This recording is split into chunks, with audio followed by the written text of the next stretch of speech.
पहले तो छोटा सा इंट्रोडक्शन दीजिए अपना। हाय, मैं हूँ नेहा कौल और आप मुझे देखते हैं बहुमाई रजनीकांत में एज स्वागता। और आई एम श्योर कि आप मुझे बहुत बहुत बहुत लाइक कर रहे होंगे। बात करें मानसून की, मानसून आ चुका है और आपने किस तरह से एंजॉय किया इस मानसून को? मॉनसून एक तो जब गर्मी के बाद आता है ना, तो सबसे पहले एक राहत ले आता है कि चलो वो बारिश की बूंदें, ऑटोमेटिकली पूरा माहौल जो है वो रोमांटिक हो जाता है। आपको मज़ा आने लगता है कि वाह, कहीं भी जाना है थोड़ी सी अपने आपके जो रेन कोट्स होते हैं वो बाहर निकल आते हैं, आपकी छतरियां बाहर निकल आती हैं, मज़ा आने लगता है मौसम का। क्योंकि आप एंजॉय कर सकते हो, जो गर्मी की वजह से, धूप की वजह से आप बाहर नहीं निकल रहे होते हो।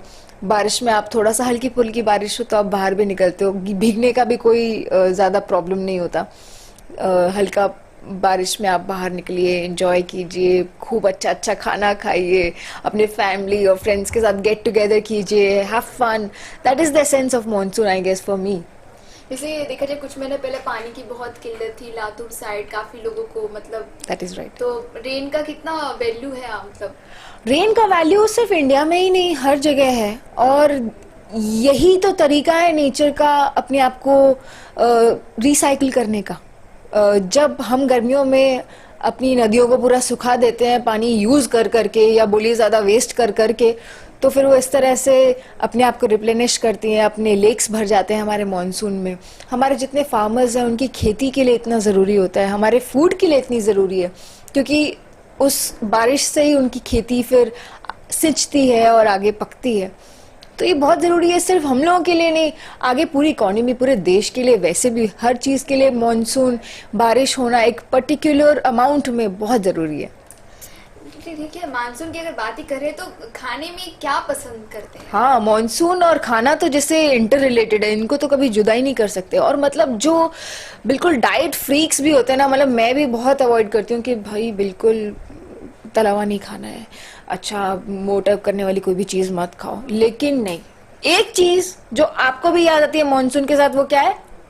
पकौड़े। यस, पकौड़े कोई रेजिस्ट नहीं कर सकता। चाय और पकौड़े कम से कम एक बार तो मतलब माफ है सबको, खाना ही चाहिए, और नहीं खाना तो पाप है मतलब।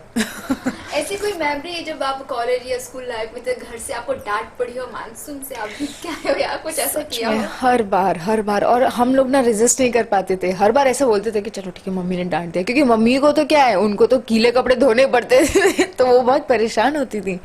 लेकिन हम लोग कॉलेज में ऐसा करते थे कि अपना हमारी ड्रामेटिक सोसाइटी की जब प्रैक्टिस हुआ करती थी, उसके बाद कभी बारिश पड़ गई तो ऐसा नहीं कि हम लोग किसी शेड में घुस जाएं या अपने आप को बचा लें, उसमें ही हम लोग अपनी प्रैक्टिस करते रहते थे बारिश में। वो भी एक अपना मजा होता है, जैसे लड़के बारिश में फुटबॉल खेलते रहते हैं, वैसे हम लोग अपनी प्रैक्टिस करते रहते थे ड्रामा की। स्ट्रीट प्लेस हम लोग किया करते थे और उसमें खूब भीग कर वापस घर आते थे। और जब ऑटो में वापस आ रहे होते थे तो इतनी ठंड लगती थी, क्योंकि हवा लगती थी। मतलब ये भी डर होता था कि कहीं यार बीमार ना पड़ जाए, और बीमार पड़ गए ना तब तो पक्का ही सुताई होगी घर वालों से तो किसी तरह से बच जाते थे कि नहीं नहीं मम्मी, ज्यादा नहीं भीगे कल ईद है तो दर्शकों के लिए क्या कहना चाहेंगे? आप सबको मैं ईद की बहुत बहुत मुबारकबाद देना चाहूँगी। Wish you all a very very happy Eid. आने वाला साल आपके लिए और भी ज़्यादा प्रोस्पेरिटी लाए और आपके लिए एक हेल्दी लाइफ लाए। Thank you. Thank you.